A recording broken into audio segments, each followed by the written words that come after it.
All right, hello and welcome to PR Means Business, how communication firms are evolving. I'm glad you could join us today for CARMA's webinar. I'm Jordan Goslin and I'm a marketing specialist with CARMA. We're a global media intelligence company providing monitoring and integrated analytics around the world. Today we're joined by two hosts who have a lot of experience on the business side of PR both as solo PR consultants, professionals within agencies, and owners of their own firms. Matt Cookson is the president and CEO of Cookson Strategic Communications, as well as the executive director for the New Hampshire High Tech Council. For 30 years, Matt has engaged with leaders and innovators in the private sector, higher education, and government to focus on strategic communications and its role in advancing organizations. He founded Cookson Strategic Communications in 2010. It's based in New Hampshire, and the firm focuses on raising the visibility of organizations in positive strategic ways through coordinated work in PR, social media, marketing, branding, and other services. The firm also runs New Hampshire High Tech Council, where Matt has served as its executive director since 2010. He is a graduate of the University of Connecticut, where he earned a BA in English and journalism and an MA in political science. For several years, he taught public relations at the University of New Hampshire in Manchester, and he is very active in the community, serving on several boards and working groups. Thanks for joining us today, Matt. Great. Thanks for the introduction, Jordan. Glad to be here. Yeah. And joining Matt is Jen Zingsheim Phillips. Jen's the founder of 4L Strategies, and she's worked in communications and public affairs for nearly 20 years. Her background includes work in electoral politics, government, lobbying, and public affairs PR work. She also brings nearly 8 years of experience in digital and social communications and media analysis to her role at 4L Strategies. In 2000, she joined the public affairs group at Fleishman Hillard in the firm's corporate headquarters in St. Louis, Missouri. Her role at FH included grassroots communication, coalition building, and communication strategy for clients with public affairs concerns. After leaving FH, she worked with them on several projects as an independent contractor. She joined Custom Scoop, an online monitoring and analysis software company, in 2006, and there she managed a team of media analysts who provided business intelligence for Fortune 500 companies through monitoring and analysis of then emerging fields of social media. And in 2014, she founded 4L Strategies. Thanks for being here, Jen. Thank you, Jordan. So Jen and Matt are going to discuss the business side of PR and how it's kind of transformed in the last decade or so. They'll touch on factors that have influenced the changes, including digital transformation, and we'll discuss how the industry is expected to change in the next decade or so. There's going to be time for questions at the end of the session, so please feel free to submit any questions that you may have throughout the session in the chat box at the bottom of the control panel. Additionally, a recording of the session is going to be available on CARMA's YouTube channel following this session, and the slide deck is going to be available on our SlideShare account, so we invite you to check those out. So I'm going to hand it over to Jen and Matt now and let them discuss the business side of PR. Excellent. Well, thanks so much, Jordan. To say that the PR business model has changed over the last decade, I think, is probably the understatement of the century.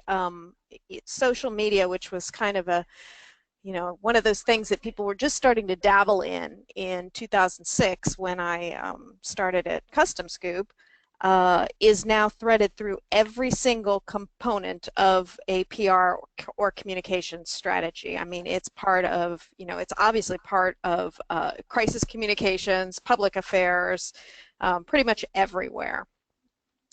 Matt, I know you've seen a lot of change too, just from your angle in your own firm. Really, industry disruption change.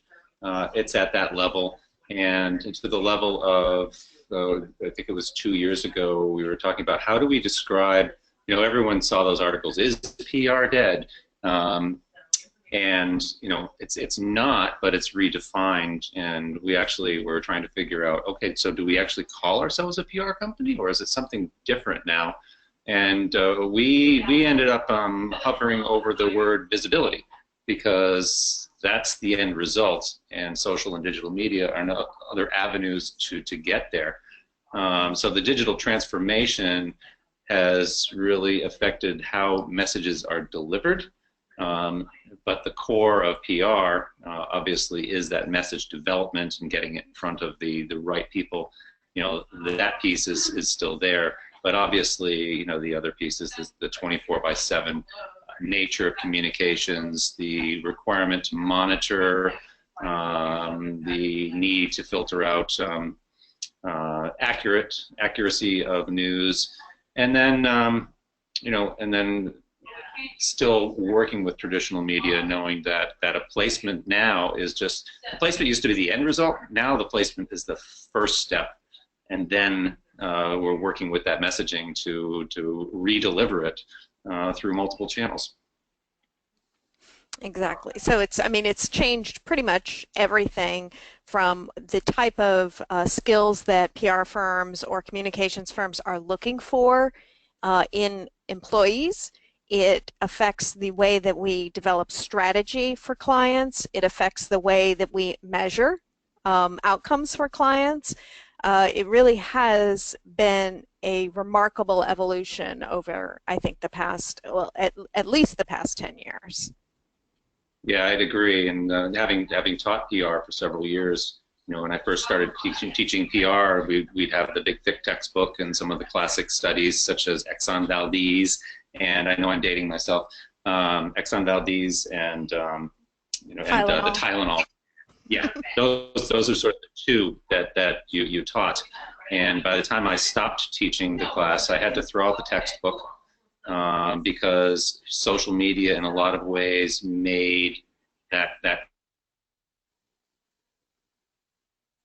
thing was about case studies, and it was things that occurred yesterday or were occurring immediately, and so huge impact on the educational side as well. And within that, this rise of freelancers has become definitely one of those things. I think that there was a twofold reason for this. Part of it, of course, is the way that the industry has changed, and the second level of that was, of course, the 2008 recession. So once you start getting into the number of people that were laid off as a result of budgets being cut, you had a whole crew of highly qualified PR professionals who were setting up as consultants or freelancers, and that actually was a very natural progression. It was one that happened rather suddenly for a lot of folks, but this rise of freelancers, people who are able to jump in and fill in gaps, has become more and more of something that I've seen used by PR firms, because I am a solo practitioner, and this is a core part of my work, is doing freelance projects for PR firms. They come to me when they have they see a sudden uptick in activity, or they need specialized writing done for a particular program or project, where they don't really want to hire a new person to take on this very small component or small task. It makes sense. It allows them to be more flexible. And it also addresses the issue with specialization. And this is one of those things that came up a lot when I was at Custom Scoop, which is now part of CARMA. The idea that we'd go to these social media outreach breakfasts, and a lot of times, you had PR firms there saying, okay, all of a sudden people are now asking us to develop video content. We don't have a video department. How do we do this? How do we address this? And in a lot of cases, the answer to that has been, you either partner with a firm that specializes in it, so there's a lot of collaborative, kind of building out your team by working with other companies and organizations, or working with freelancers who can fill that gap for that specific project, and then you get a trusted group of people that you can rely on, and you keep going back to them for additional projects. And if it becomes frequent enough, then you can actually add it on to your firm as a full-time offering. But it does reduce the level of risk somewhat, I think. Yeah, I'd agree, Jen. When I launched my company in 2010, I launched with 3 individuals, and at that time we'd pick up a piece of work, and if we needed a design component, we had 2 or 3 different designers that we could go to, and that was nice, because the designers sort of had different styles and personas, and some appealed, some specialized in designing more for a female audience versus a male audience, a younger audience versus an older audience, and having that flexibility from an outsourcing standpoint is really nice. Your video example is spot on. You have to grow a fair amount or specialize to actually absorb the significant expense to move video in-house. So video is a great outsourced one. We've added an employee every year. So we're at 9 now, and a lot of the people that we added on were freelance folks or consultants, and we were able to get them in on a couple projects, and we were able to try before you buy, and then maybe move them to part-time, and then bring them in full-time. So I like having a mix of my full-time, we're here people. There still are some certain advantages to that. The most valuable hour or 90 minutes of our week is sitting down as a team and doing a review of clients' status, what's coming up for the next week, and everybody has an idea and everybody can contribute, which is great. But there are certain things that I don't want to have in-house that have such specific expertise that tapping consultants for is terrific. You know, AdWords is a perfect example of that, as well as video. So, you know, my one caution with firms and freelancers is I think firms need to make it clear, you know, who's an employee and who's not from an ethical standpoint, because you can do a lot with the website these days, so that a firm could make itself look bigger than it is when really they're not their employees. So I have a little sensitivity around that, because I do see that. But at the same time, the freelancer component just adds so many more resources today, and obviously the expansion of bandwidth is absolutely critical. You know, going back to 2008, you know, having a freelance designer trying to move a 50 meg file around would have been impossible. Yes. Oh my goodness, yes.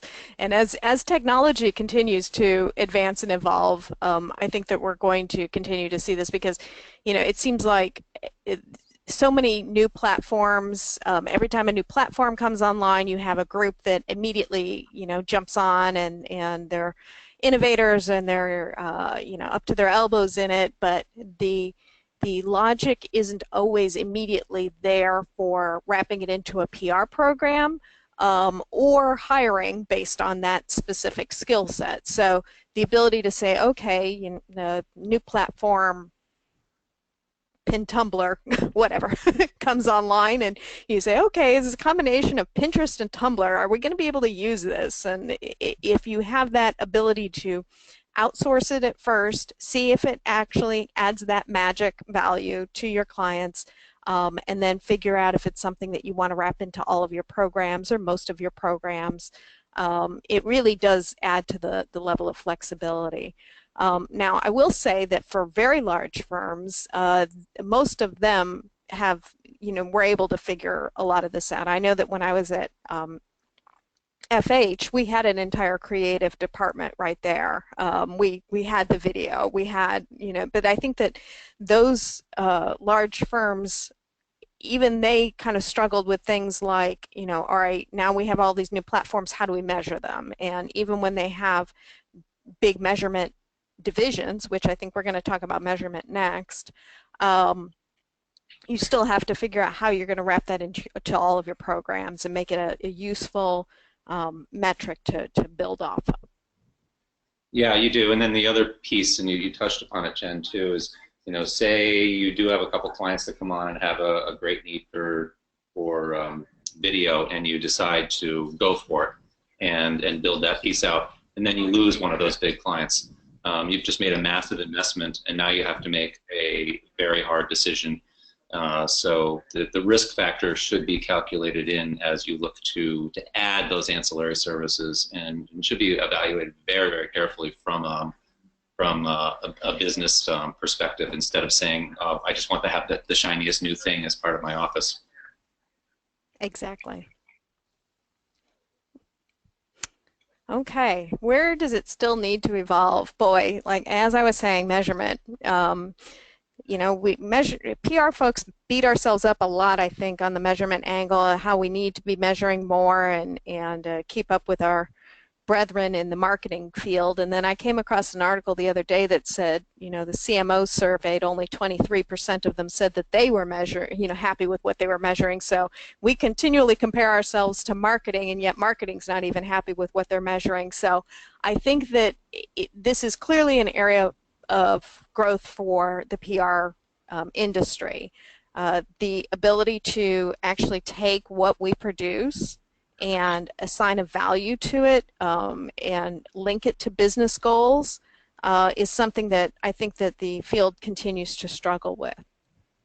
Yeah, I'd agree. And one of the things that I do with each of my new clients when they roll on, because we tend to do less project and more long-term partnership communications outsourcing, is to say to a client, all right, so where do you want to be in a year?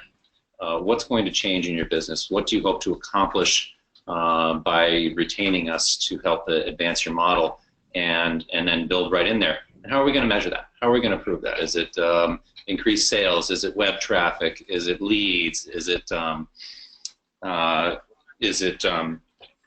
media hits, etc.? And lay that out on the front end with prospective clients.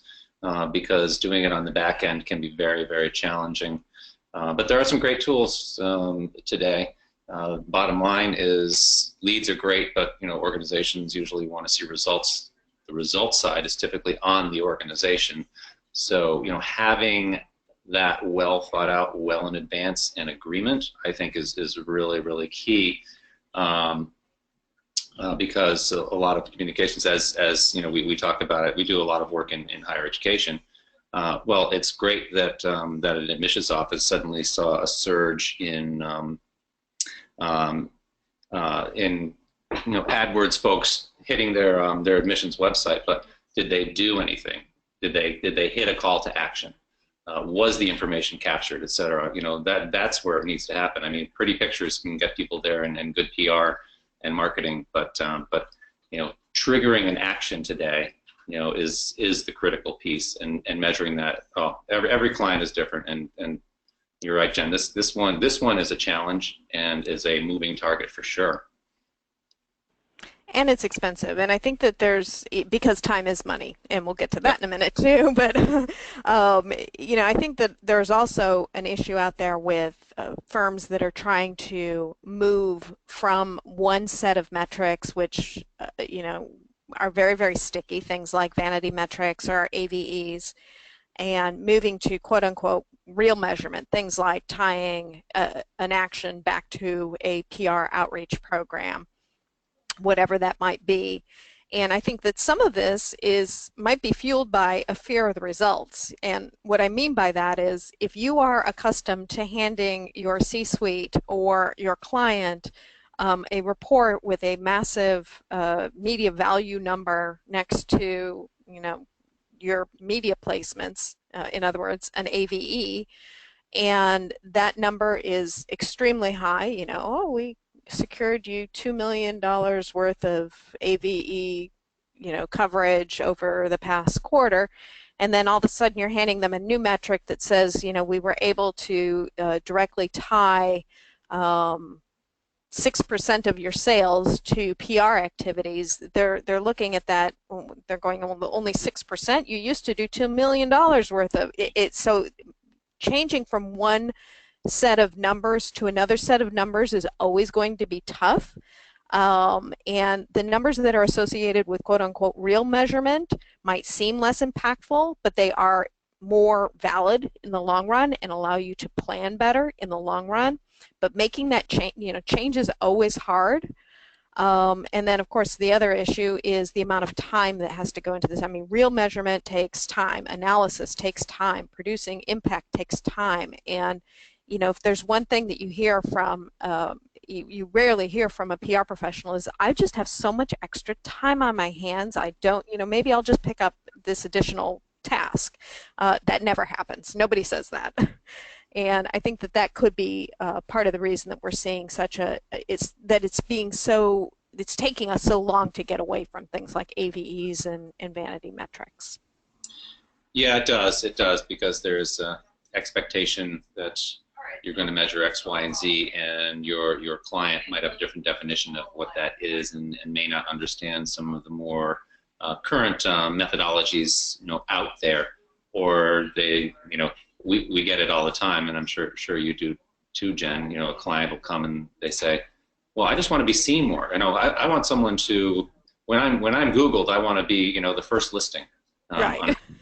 It's like, oh boy, here comes the educational component. Yep, exactly. Sometimes you go through the whole educational component and they say, "But I'm hiring you to get me up higher on Google." Like, Google. Oh, it didn't work. No.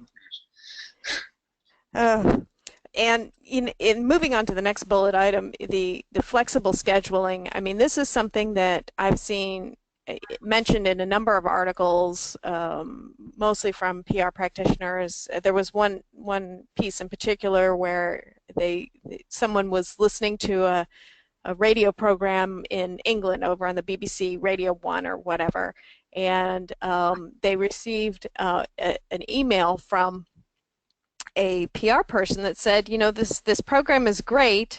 What do you recommend we do? How do you recommend we get on your program during the week? Because we're off on weekends. And part of me kind of cringed. I was thinking, I don't know too many PR people in the United States that would say, I'm off on the weekends. But that might be my background. Being in public affairs, usually the weekends were just as busy as the weeks. Politics doesn't stop on the weekends, in case folks haven't noticed. But there is this question as we move to more global issues, as we move to the expectation that an issue that breaks for a client overseas might impact our coverage in the States. You can't ask people to be on 24/7. So the question is, how do you staff for that? Do you start doing almost what's the equivalent of shift work? Shift, that's with an F, shift work in the PR field, and have people work different hours during the day, or do you allow them to have flexible schedules where they work from home part of the day if they have conference calls with parts of Asia, or are responding to a client issue in Australia, and then have them come in for 4 hours, and that would be their full business day. This is a tough one to crack, because the issue when you have multiple clients and you're on multiple client teams, your US-based clients are going to expect you to be available from 8 in the morning to at least 5 or 6 in the evening. And if you are you don't want to create a situation where you have a lot of burnout. So I think that a lot of firms are starting to struggle more and more with this particular component. Yeah, I would agree, and the challenge here too, it's scheduling and logistics, but there is an HR component here for sure, because you can't tell someone to do this. But what you can tell them is we're responsible for our clients, that their needs, that things pop up on their needs, and also even just US, and we think time zone, well, throw that out with crisis communications, because anything can happen any time of the day, and often does. So the best we do a lot of times is, bottom line is everyone has a smartphone. We're all obsessed with them. The PR people that I know can't put them down, even though you say, hey, chill out on the phone. But pretty much, if people say they don't look on the weekend, and you probe them a little bit, they say, well, I shouldn't look on the weekend. Mm-hmm. But what we do have flexible scheduling here. So we're covered roughly 7 to 6 in our office, and that's that. A lot of that actually is by worker choice, because the more and more that you start hiring millennials, there's more of an expectation of that flexible schedule. But what comes with that is, yeah, you went to the gym at 2, but I see that you're responding to a client email at 8:00 p.m. And that seems to happen more naturally. And drawing that line between the two is tricky. I don't think, Jen, that rule book has been written, and I don't think anyone is going to write it anytime soon. Exactly. Well, and you touched on one of the points that I had made a note that I wanted to make sure that was brought up, and that is the changing face of the workforce, in that millennials do have very specific ideas about not only the need for flexibility, but the need to be able to be away from work. Right. And I don't necessarily think that's a bad thing. I'm a Gen Xer, and we just basically said, yep, load it onto us, and burnout in the PR field is high. Turnover is high. And I think that part of that is when you are, working 50, 60-hour weeks, there's not a whole lot of time for, personal growth or anything like that. Right. So perhaps moving back to, incorporating that flexibility, with also an understanding that employees are actually human beings and do need downtime in order to remain creative, in order to remain effective employees, is not necessarily a bad thing. This in no way, shape, or form is knocking millennials. As a matter of fact, it's giving them kudos. Yeah, I agree. And the funny thing is, you mentioned being a Gen Xer, and what I found is the Gen Xers have seen the millennials with their schedules and that flexibility, and they're like, hey, I want some of that. Yeah. more of that shift as well. Which is quite interesting. But I think as a firm owner, we are responsible for making sure that our employees are happy and healthy, and trying to create and encourage that work-life balance.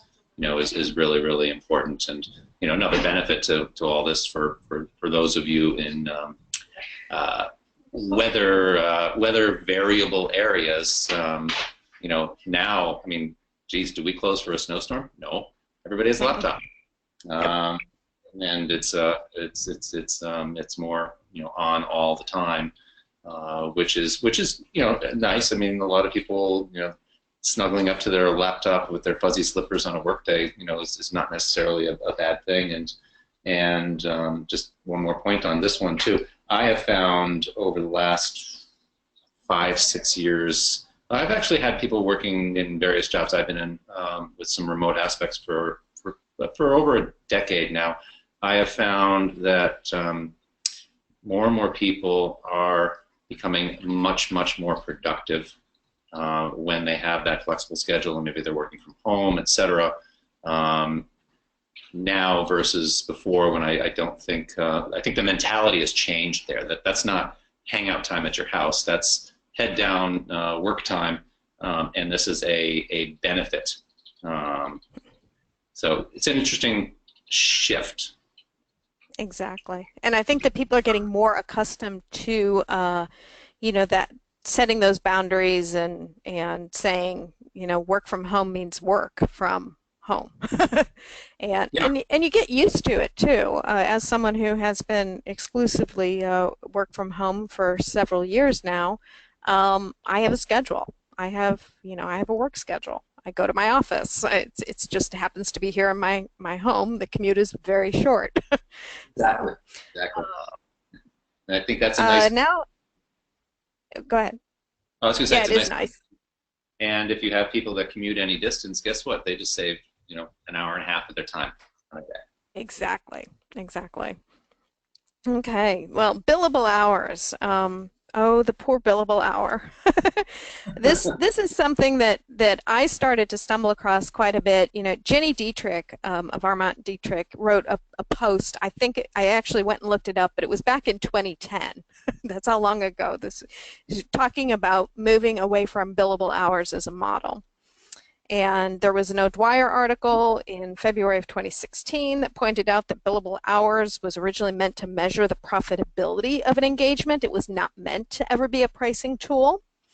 And then I was listening to last year a recording of the Global ICCO PR Summit, and Frank PR, which is a PR firm in the UK, gave the CEO, I believe, or the president of that organization, gave a big speech, a big talk about how his organization dropped the billable hours model and how much it benefited his firm. And you know, this is one of those things that nobody really seems to love the billable hour, but it is entrenched, and clients always kind of look at the bills and say, it took how long to do what? And then on the other hand, you know, tracking your time, people wait until the end of the week and then they cram it all in right before the deadline. And so nobody really seems to enjoy it, but it is what the PR field has used for so long, and changing it is going to take some effort. That being said, there are more and more firms that are now charging based on projects rather than inputs. Matt, I know that you have some thoughts on this particular topic. Yeah, I do, definitely. So, you know, I know that when I have a new employee who comes in from the outside, shall we say, and has never worked with time tracking software, at first they tend to be appalled at the process, and that it seems very overwhelming to, you know, turn your clock on and off and constantly, you know, have that that concern. You know, from the practical side, you know, we've talked about, okay, so can we do results-oriented PR? Well, then you run into the trick of the backloading issue, and say your campaign is a 3 or 4 month campaign. You know, can an organization really go 3 or 4 months without a revenue stream, and then maybe they hit it out of the park, and then they get a lump sum you know, after 5 or 6 months? So there's the reality number.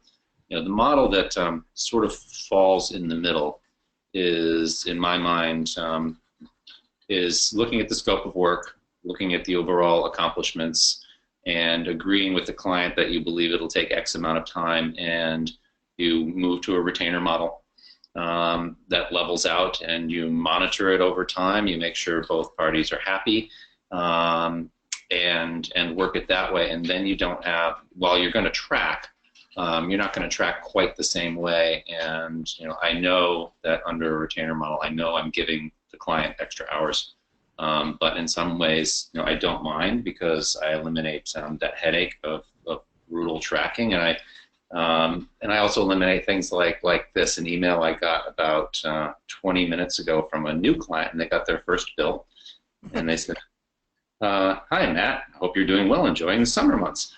Please find the attached invoice which we received marketing and communication services for June. Would you kindly forward the time detail to go along with this?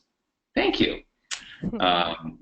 And you know, we all love getting those messages, because guess what? That just created another 30, 60 minutes of work to go back into your time tracking report at a different level of detail, and provide it back to the customer. And you can't bill hours for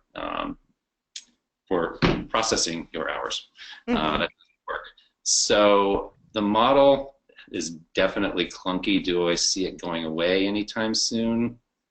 Probably not in some cases, but I do. I'm a big fan of the retainer model.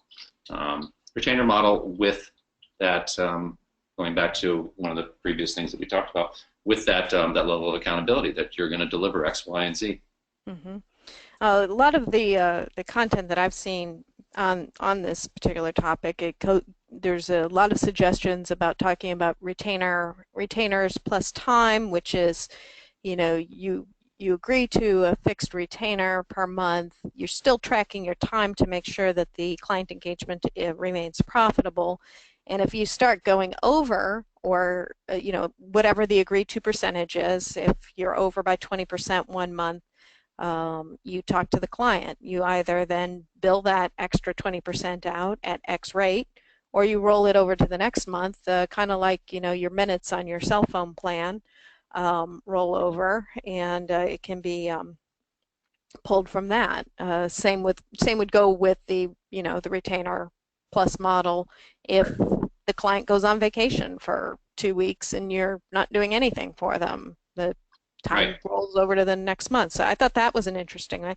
One of the other things that I came across was just the fixed pricing model for when you have obvious tasks. So if you have a client that comes to you that just says, look, I need a press release and it needs to go to these different organizations, and here's the follow-up I'd like, and the PR firm says, okay, firm A says, okay, here's your fixed price. That's going to cost you $5,000. And then firm B says, all right, we have an hourly billing. We're estimating that that will cost you around $5,000. So both of them have given the same estimate.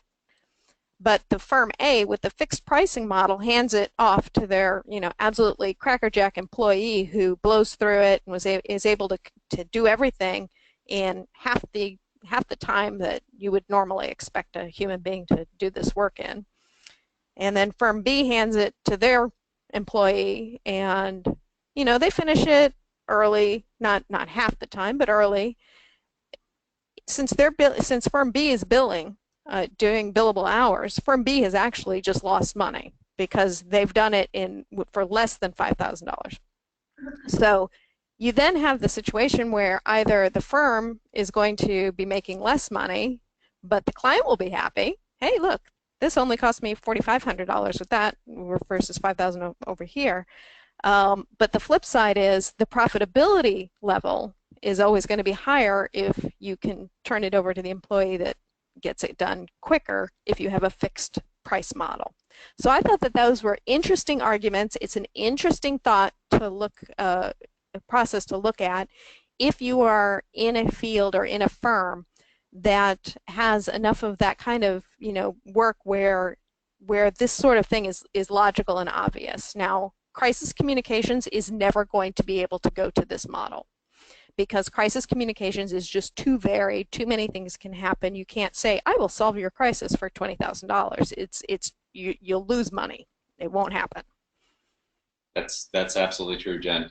And the other piece and the other intangible is the client who thinks they're a PR person, and you say, okay, we'll do this fixed price media release package and strategy, and you find out now you're on revision 7. Yep. And it's now tripled in hours, and you didn't lay out that expectation.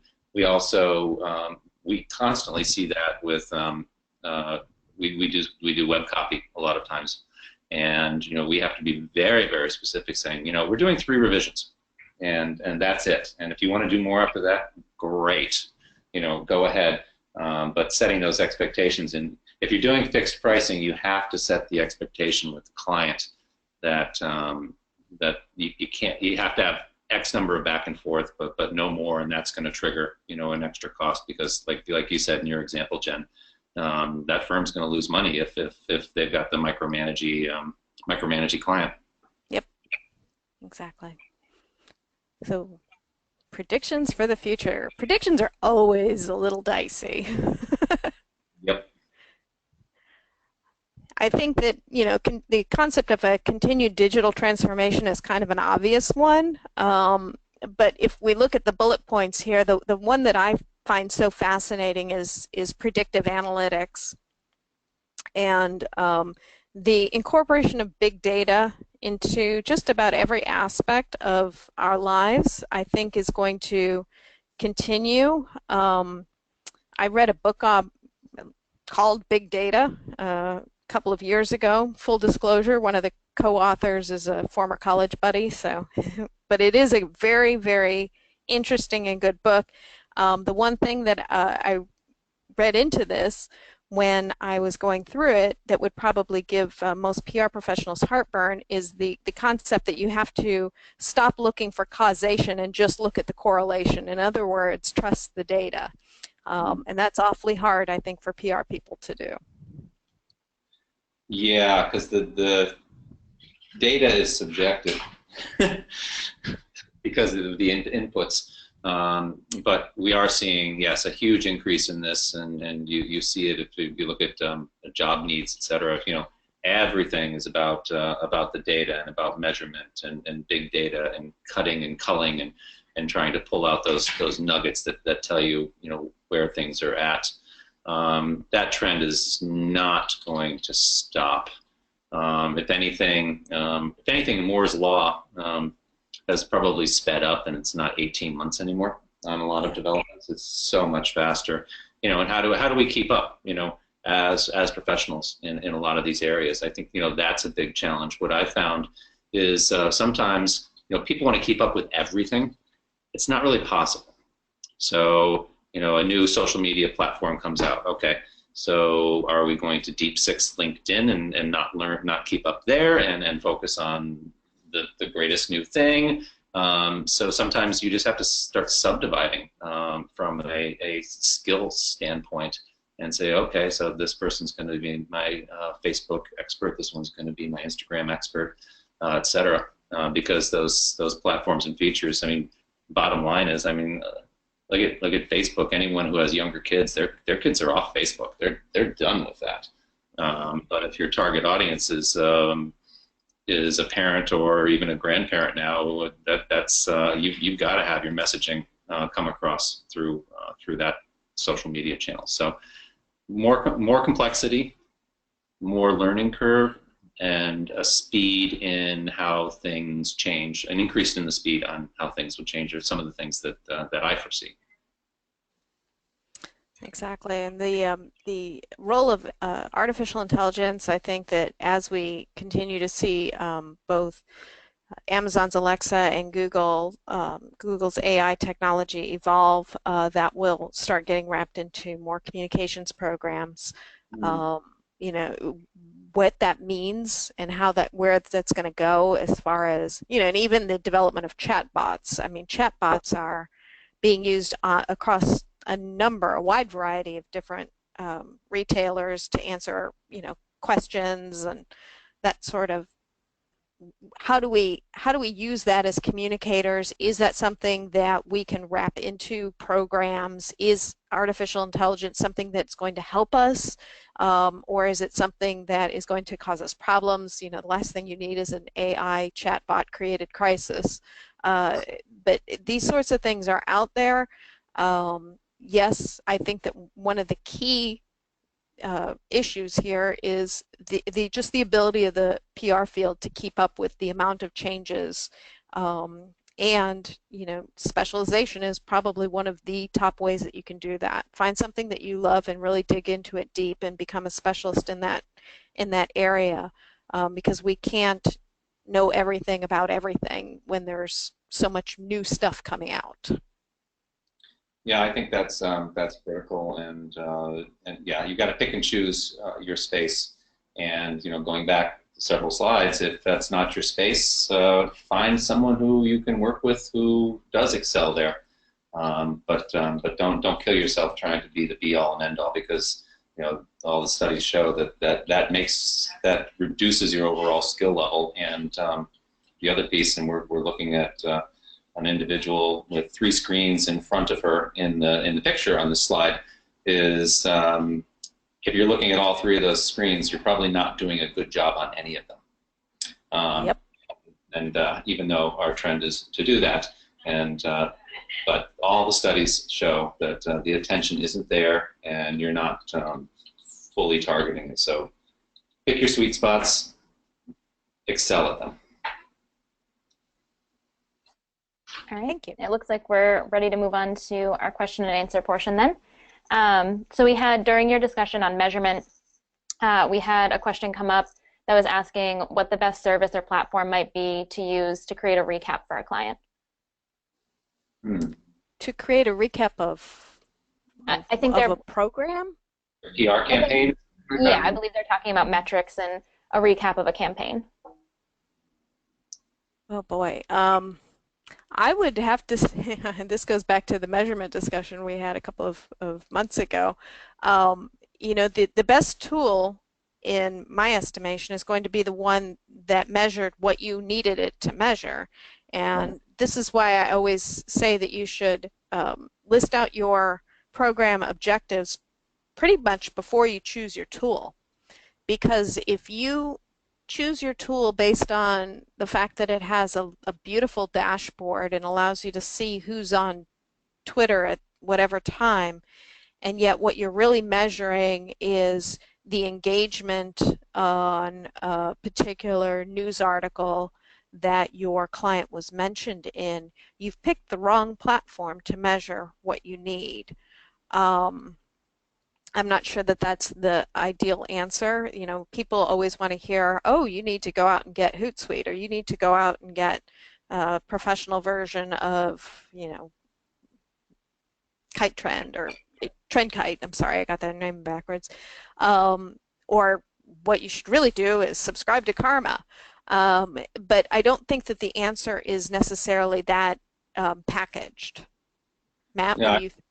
I would agree, Jen. It goes back to that previous comment I think we both made about understanding the client's needs and agreeing upon a measurement platform, because, you know, number of media hits, you know, well, what if your filter is including a lot of blogs or a lot of entities that don't necessarily hit the sweet spot, you know, with your client. You know, one thing that I'm always running into is people getting media reports from a PR newswire release saying, "Look, we made the New York Times." Well, no, you didn't.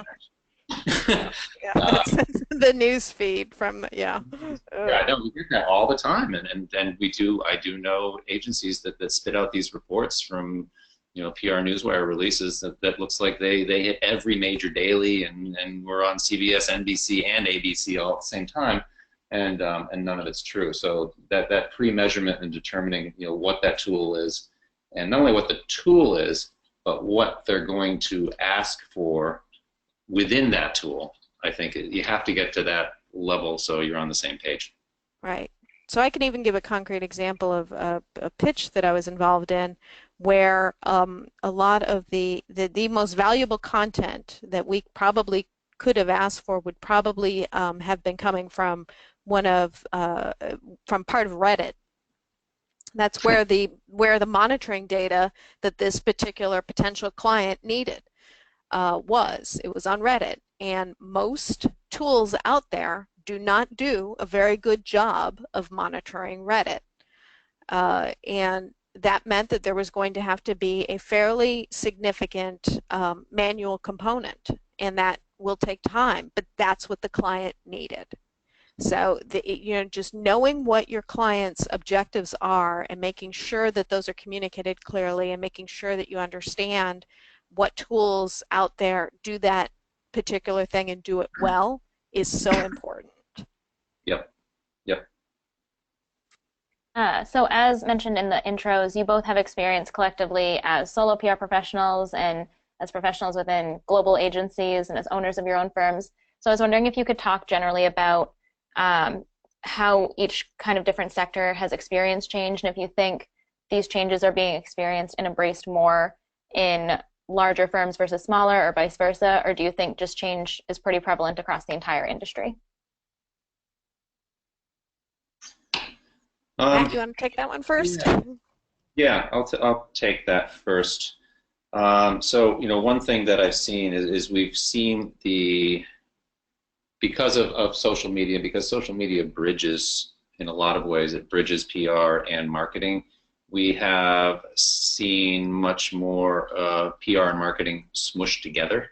And what I've seen in our clients is we have more and more folks who they carry a title of marketing manager, but really they are asked to develop a brochure, write a press release, update the web copy, monitor social media, develop a social media campaign, place an ad, you know, hire a photographer, etc. And there's no way they can do all these things, and they become a very, very frustrated employee. And this is the employee that everything gets dumped on. So as all this sort of mushes together in a lot of ways, you know, firms are having to do more But I always find the hilarious thing when you have a prospective client come in, I always ask them, how did you hear about us? Oh, I Googled you. Well, what did you Google? Public relations. Oh, great, we came up. Wonderful. So the term seems to be alive and well, but what prospective clients see as public relations often ranges really, really significant. So I think firms, large and small, are being called upon to do more, and to going back to our other conversation, to be able to tap the resources to do more. And obviously, the big firms can have all that in-house. The smaller firms need to come up with a creative model or decide to specialize, which we're seeing more and more of that. And that has some significant advantages if you can get some great traction, within an industry. So I think we are going to see continuing evolution here, especially as frankly, new industries crop up, which they will at rapid speeds, going back to the AI conversations and the big data conversations that we had. So I see a lot of adaptation occurring, big and small, across the board. I think things stayed the same through a lot of the early web ages, the 90s and the early 2000s, and boy, did things change in the mid 2000s, and that's not going to stop. I agree. And, while my experience at a large agency was before this all, before social media really became a thing, just remaining in contact with large agencies and staying on top of the industry and watching how things have evolved, I think that the first thing that a lot of agencies did was they felt like they needed to play catch up, and so they started hiring highly specialized people. Oh, we need an app developer. So they'd hire an app developer, and that app developer would develop apps for a couple of clients, and then they would find that, most of our clients are now not asking for apps, so we've got this bored app developer over here that we're not utilizing. And that was a highly specialized thing. You can't just take that person and then put them on the team that does medical, pharma, PR outreach. I mean, that person's not going to be a plug and play throughout the organization.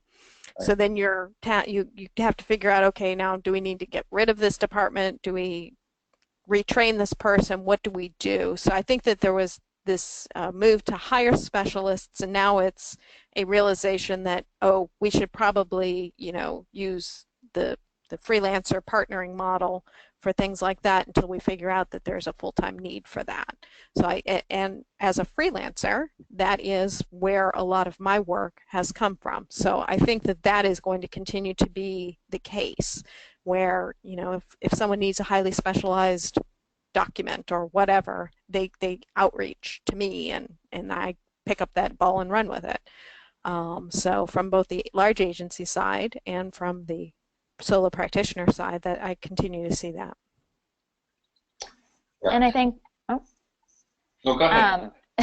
I think kind of in line with that question is another one that came up that's asking, is it within the changes of the PR industry, do you think it's become more of a responsibility for a professional working within an agency of various sizes to understand the PR side of business, or the business side of PR rather? Or do you think it's still the majority of the responsibility to understand that business side of PR is with owners or the C-suite or just general higher-ups? I'm happy to address that one first. I think that as an agency owner, that it is our obligation to make sure that people do have a core understanding of the business. And it just shows that you want to have a healthy agency. I share a lot of the financial metrics with staff, but the bottom line is to be successful, you do have to make sure your client ratio to hours, we'll say billed, we'll say the bad word, the hours billed maintains robust, because if that mix goes off, obviously you've got to make some changes, some significant changes. So I think, and going back to the point of the app developer example, you have to make sure that folks know that there are core services that you may need in-house, and there are core ones that go out of house. And okay, so we're going to make a commitment to, let's say it's a small firm of just 3 or 4 people. All right, well, we've had a lot of interest recently in a special. We think we can add another PR person, but it looks like they're really getting a lot in the medical area. So let's find someone with a medical background. Well, that's going to hinder if the level of potential business looks great, but it doesn't flow in quick enough. Everyone in the business needs to understand, hey, wait a minute, we're making an investment toward growth, and we're skating to the puck. And so, so bear with us, but hopefully buy in with us and bear with us as we look for this opportunity, and we'll be better in the long run. I think that open-ended approach will get more buy-in from employees, and we'll get more, oh, that's why they're doing that, instead of, why did they hire this person? We don't have enough business for that. No, that's not the reaction you want. So I think some core understanding of why we do things a certain way, and a level of transparency will help an organization, and in my opinion, it'll also help employee retention, because Jen mentioned very early, there is a burnout factor, for sure, and in today's market, employee retention is really, really key, especially when client needs get more and more complex. And I'll just kind of put a finishing bow on that. I think that if you are an entry-level AAE at a large, major, global communications firm, you're probably not going to spend a whole lot of time wondering why the firm does things. However, there are great publications out there, PR Week and others, that do have articles that detail the business aspect.